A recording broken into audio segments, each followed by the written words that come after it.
Okay. Okay, thank you. Good morning and welcome to the Planning Committee of Neath for Talbot Council. This is the 23rd of November, 10 a.m. approximately.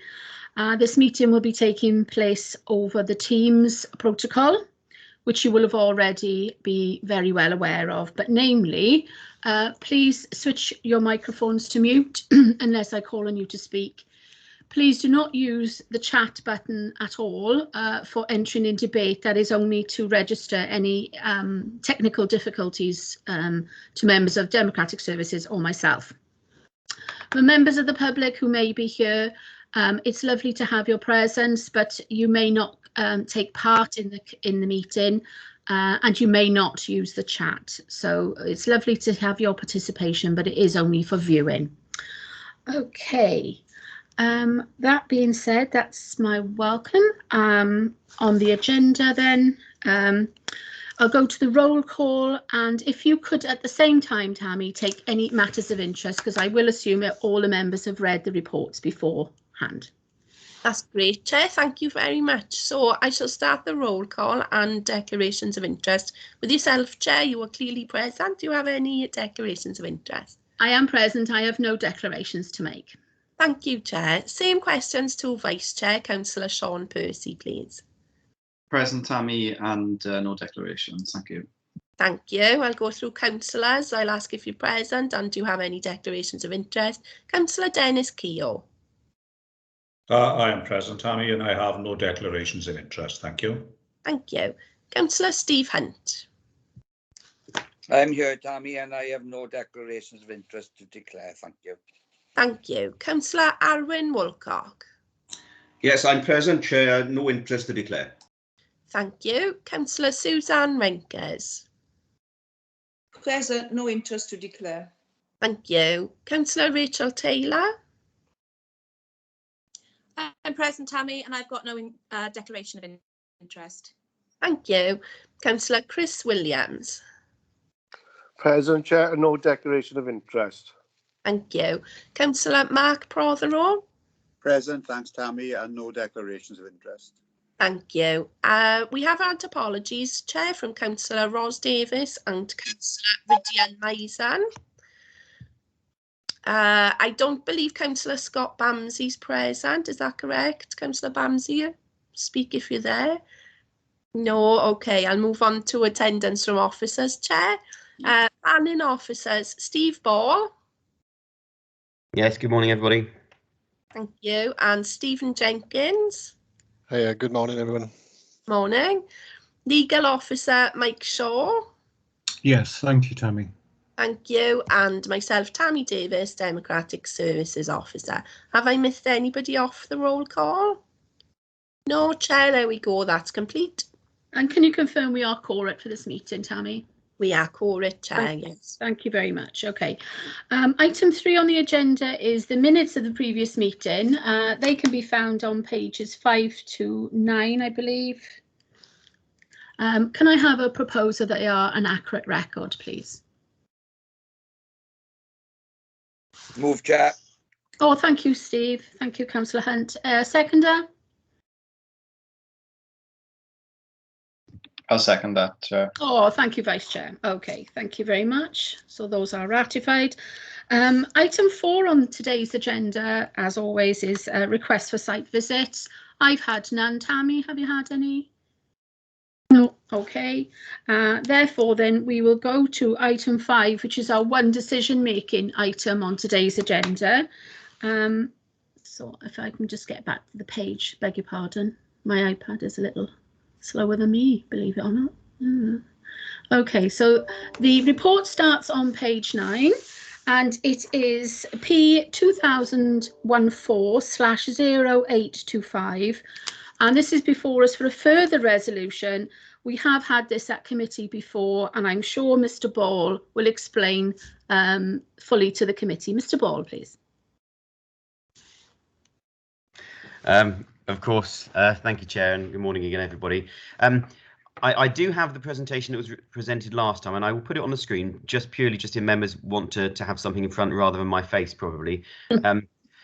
And it would explain where the site is. So if I share the screen and explain, members, as you've said, Chair, have had this before you a couple of times actually. So some of the members of this committee have been consistent. Some of them have been more recent additions, but the most recent report came back to members on 24th of September 2019. It was actually the same day as the Avon Adventure Resort came back in September 29, and the same day at the Plaza Cinema. So it was an interesting committee that day. Those decisions obviously have been progressing, as has the development of the plaza. But obviously for Trowers and Ant over the last couple of years, there've been ongoing discussions, and it has been protracted discussions with the developer with a view to finalising the legal agreement and matters related to habitat management and also an associated community benefits payment elements, which obviously is not a material planning consideration, but have been running alongside those discussions. So ultimately, the report before you today, it's being brought back because we want just to effectively be legally robust, to have a further resolution from members, because it's been a couple of years, but predominantly because in the interim period, members will know from briefings that they've had that there's been changes in national policy in terms of the publication of Future Wales and the associated update to Planning Policy Wales for edition 11. So what the report seeks to do is just to bring together matters, just to emphasise to members what has changed, and as you'll note from the positive resolution, that ultimately we consider that the planning balance still weighs very heavily in favour of granting plan permission for this development. So you'll see from the screen in front of you, that'll make it bigger for you, sorry. There we are, that's better. So the site itself isn't actually too far from the Avon Valley Resort, etc. It's Trowers and Ant, just to the north of Maesteg, and obviously to the east of Pont-Rhydyfen and west of Cairo. The application, so the planning report goes through in details what the changes are, and being honest, the main thing is Future Wales and Planning Policy Wales, both of which introduce, if anything, a greater presumption in favour of renewable energy. Both in terms of a need for additional development to contribute towards renewable energy targets in Wales, but also in Future Wales, the identification of pre-assessed areas for wind, which supersede the original Town 8 strategic search areas that members will be familiar with from over the years, and indeed the refined search area that is identified within our LDP. But purely in terms of principle, what the Officer report states is, this is still within our LDP area, but in any respect, it is also within a pre-assessed area for wind. And on that basis, the general principle of this development remains acceptable. And indeed, as I say, there's greater support for it from national policy. And therefore, it comes down, as the original report has said, to an assessment of the identified impacts of the development. As I said, Future Wales actually has these pre-assessed areas, which is considered the impact of the landscape and visual impacts effectively, and it's identified areas that can accommodate this level of change from strategic or these wind turbines or these kind of wind turbines, and therefore there's not considered to be any material change in landscape visual impacts.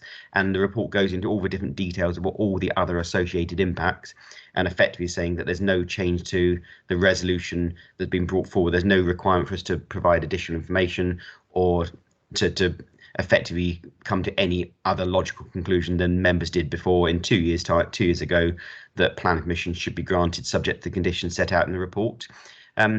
So I haven't got much more to say to that other than to draw your attention to page 9 at the beginning, which emphasises that because there's a judgment called the Finney Court judgment, which, without boring you too much about Court of Appeal decisions, relates to issues about how you can deal with subsequent applications to vary applications through Section 73 in particular, and you can't make changes that would affect or be contrary to the description of development. So, for example, the application that's before you at the moment says at the top that it's up to 33 megawatts. If the developer in the future comes forward with a candidate turbine that could generate more than 33 megawatts on the same turbines, technically speaking, they couldn't do that. But clearly, we'd be encouraging them to have turbines that were more efficient in capacity, provided it fits within the all the relevant constraints and conditions within the report. So the description development has or is being changed to remove the words generating up to 33 megawatts, but it would still be installation of 11 wind turbines with a maximum tip height of 145 meters. So other than that change to the description, as I said, the principle is acceptable. The impacts are as assessed a couple of years ago, and on that basis the recommendation remains, Chair, for the grant of plan permission subject to the signing of the Section 106 agreement, which has now been finalised, and thereafter, if the resolution is positive, the decision will be issued shortly thereafter. Thank you, Chair. Oh, thank you very much, Mr. Ball. Okay, do any members have any comments or questions that they wish to put to officers? Councillor Hunt, please. Yeah, thank you, Chair. I have no issues with this. I think Mr. Ball have explained it quite clearly why we're here, and took us through it. Like you said, it's a straightforward application in the sense of it's already granted planning previously. I just wanted to ask Mr. Ball, obviously, as he might be leaving, well, not might be, he is leaving in December, you know, and we'll have the opportunity to thank him at another meeting. But do you know the sizes that we refer to?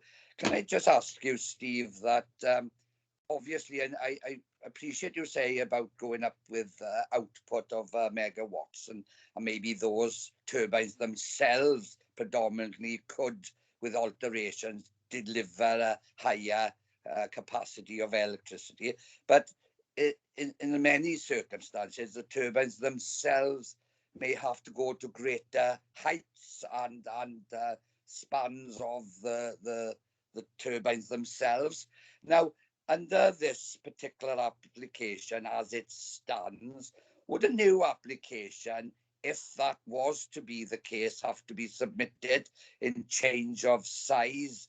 And I'm not talking about numbers, but sizes of turbines, because there's been a lot of discussions. Don't get me wrong, clean energy, renewable energy is obviously what all governments are proposing. But I just wondered, you still have to take into planning law and policy any visual impact. So size, would determining size on wind turbines be something that would have to be brought back if that was to be the case going forward? Sorry if you know me by now, you know how to understand. Yeah, we get it. I think he gets me. That's fine, Councillor. I mean, you don't need to apologise, other than for sharing my news for those who didn't know my news, and I was going to tell everyone later, but I'll tell everyone later about that off camera. Apologies. That's okay. Don't worry. I'll forgive you. It's fine. In terms of the question, if we get back to the point of the question, ultimately, a further resolution to grant here would grant plan permission for the development that is defined within the plans, i.e. 11 turbines of up to 145 megawatts with the approximate, effectively there's a candidate, or there's a drawing that shows the extent of the blade, the length of blade tips and the height of the towers, etc. I would say it has not already been granted plan permission, which is what you started with. It's already had a resolution to grant plan permission, but we have not actually granted plan permission yet. So that's just drawing back to that point. In terms of any changes to that, ultimately, it's no different to any plan application, and that anyone who wishes to make a change subsequently, there are different processes. It could either be a non-material amendment. So if someone comes forward something that is inconsequential, effectively, then we can sometimes have changed things under a non-material amendment procedure. The normal thing for developments such as this would be a Section 73 application, which is to effectively to make changes to the plans or conditions therein. And if an application were to come forward, for example, to change the size of the turbines or the blade tips or anything like that, then that would no doubt need to be under Section 73. If it's within the definition of development still, as I said before, and under the Finney judgment. And any such application would need to be accompanied by appropriate submissions of environmental information to allow us to assess any change from that. That may be landscape visual impacts, it may be impacts on noise, it may be impacts on biodiversity, those kind of things. So it would all need to be accompanied by information to allow us to make an appropriate determination of the acceptability of those changes. In the worst case scenario for any such development, if it needs a brand new full application, then such a full application would need to be made. But in this case, it's slightly different because it would need to be now a development of national significance. If it was a brand new plan application, it would be a DNS, which, as you'll know, is determined by what is now called Planning Environment Decisions Wales, which previously known as Planning Inspectorate. And you'll hear other officers called about PEDU. PEDU is effectively what was Planning Inspectorate. But I don't anticipate that being the case here. If the developer, once they have this permission, did not, or wanted to make any changes, they would need to be subject to a further application along the lines I've just referred to. It wouldn't necessarily come back to Planning Committee unless Planning Committee members specifically requested that, but or an application was called in. But ultimately, officers would assess the impacts of it. But within the context of, these kind of developments are generally positively encouraged in Wales now, as stated in terms of with Future Wales and Planning Policy 11, provided that the landscape and visual impacts in particular and other impacts are acceptable. Hope that answers your question. Chair, very much so. Thank you for that elaborate response and a better understanding for me where this application could actually go. And I wasn't sure that it hadn't been granted planning. So thank you for that, Mr. Ball. I really appreciate it. And apologies again. So I you know what I'm like. The mouth goes before my brain. So sorry, Chair. Sorry about that. Yes, letting the cat out is sort of a speciality, is it? Yes, okay. Okay, thank you, Councillor Hunt. Councillor Keogh, please. Thank you, Chair. Steve, one of the conditions that's on this document is the actual when the life of the site in 25 years from now, and I dare say none of us will be councillors by then, but what happens with it? I mean, is there a sum of money left to remediate the site? I mean, so the trouble we've had with the various open cast mines and the coal authority and different owners of the mines who have shirked their responsibilities with no money. As you know, we've been involved recently with Markham. But is there a sum of money put aside then for the remediation of that site? Because the thing is, they could go bankrupt in that time.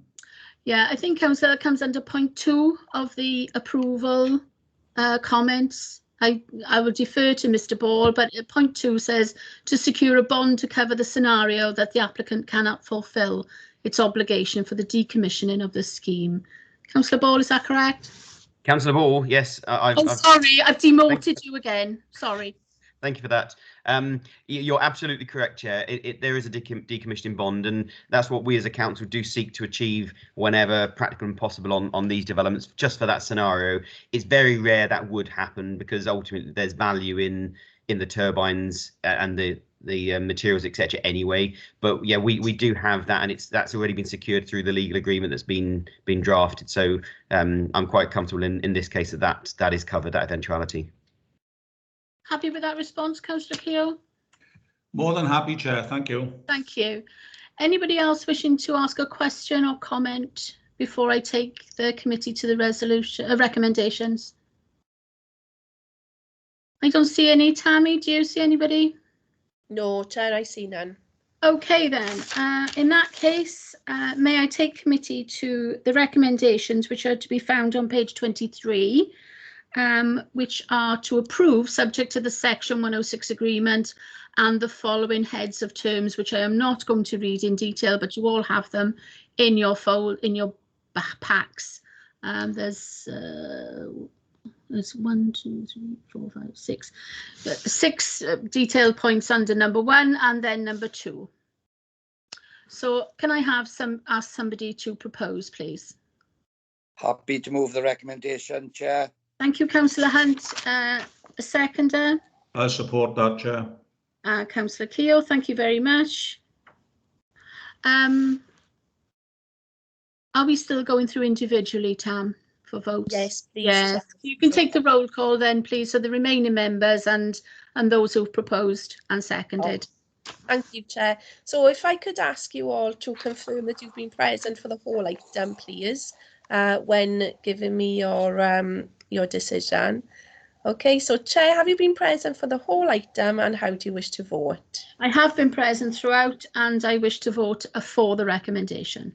Thank you. Same questions to Councillor Sean Percy, please. Yes, I've been present for the whole item and I will be voting for the recommendation, Tammy. Thank you. Councillor Dennis Keogh. I have been present for the entire meeting and I will be voting for. Thank you. Councillor Steve Hunt. Yes, I've been here for the whole item and I'm voting for the recommendation. Thank you. Councillor Arwyn Wilcock. Confirm, Chair, that I've been present for the entire agenda item, voting for the recommendation. Thank you, Councillor. Councillor Suzanne Renkes. I've been here for the whole of the item and voting for. Thank you. Councillor Rachel Taylor. Yes, Tammy, I can confirm I've been here for the entire item and I'm voting for.